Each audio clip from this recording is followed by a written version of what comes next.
Hi, how you doing, Mr. Tucker? Thank you for giving me another opportunity to complete this assignment. I'm trying it from a phone, a little bit different. Um, this is the face-to-face conflict, the response to the face-to-face conflict video, conflict resolution. I chose option A. The first question asks, how does emotion affect with communication in the video? Um, Emotions were high. Um, could tell that he was a little bit nervous, but he was angry also. He was tired of um, her basically out talking him, talking about him, teasing him, basically embarrassing him. I'm not respecting him as a coworker, and it took his coworker to get him the nerve to motivate him to confront her about it. Um, the coworker that he did confront about it, um, she seemed to be very, she had a pretty, not a nasty disposition, but very bossy. She didn't care. She knew what the issue was. She stated this is something that her and her family always does. Basically, you had to get used to it. And then it had just came off the conversation at lunch where they were teasing him, saying that he was slow, couldn't keep up. So I think all of this played a factor. How would the outcome change if the characters in the video communicated using emotional intelligence? Um, I think that if they were to just show some respect, if she would have showed respect towards him, let him finish his sentence, let him get it out instead of cutting him off, it'd have been a lot better. Um, he seemed like a very like humble, humble guy. He's kind of nervous. I think that he should have. It's kind of like me, kind of shy. Sometimes videos are a better approach for us. Emails, um, letters, more so than verbal. I don't like to leave messages. I don't like texting. Um, but sometimes I will use the email if necessary. So there's different ways of communicating, but sometimes face to face is always the best because once again, words and what we've been learning, a certain punctuation can help show emotions. Sometimes facial expressions are priceless. um, it says, how do the characters currently handle the conflict? How should they?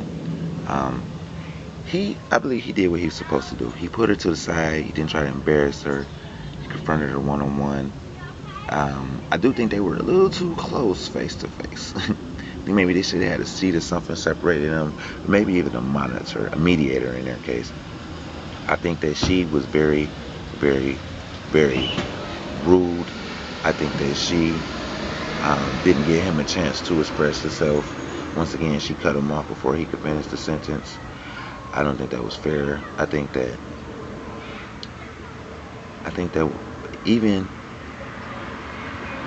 the most rudest person to just kind of stop and think before they speak, give a person a chance to get their feelings out.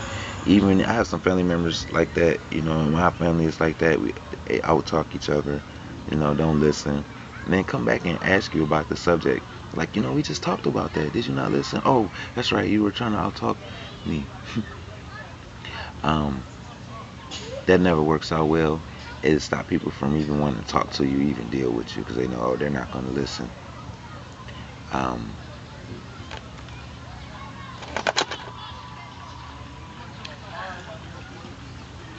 I think that I would have to take. I don't want to take her side. I would have to take his side. Um, he tried. It didn't work out too great for him, but I would have to take his side, and not being biased. But I think that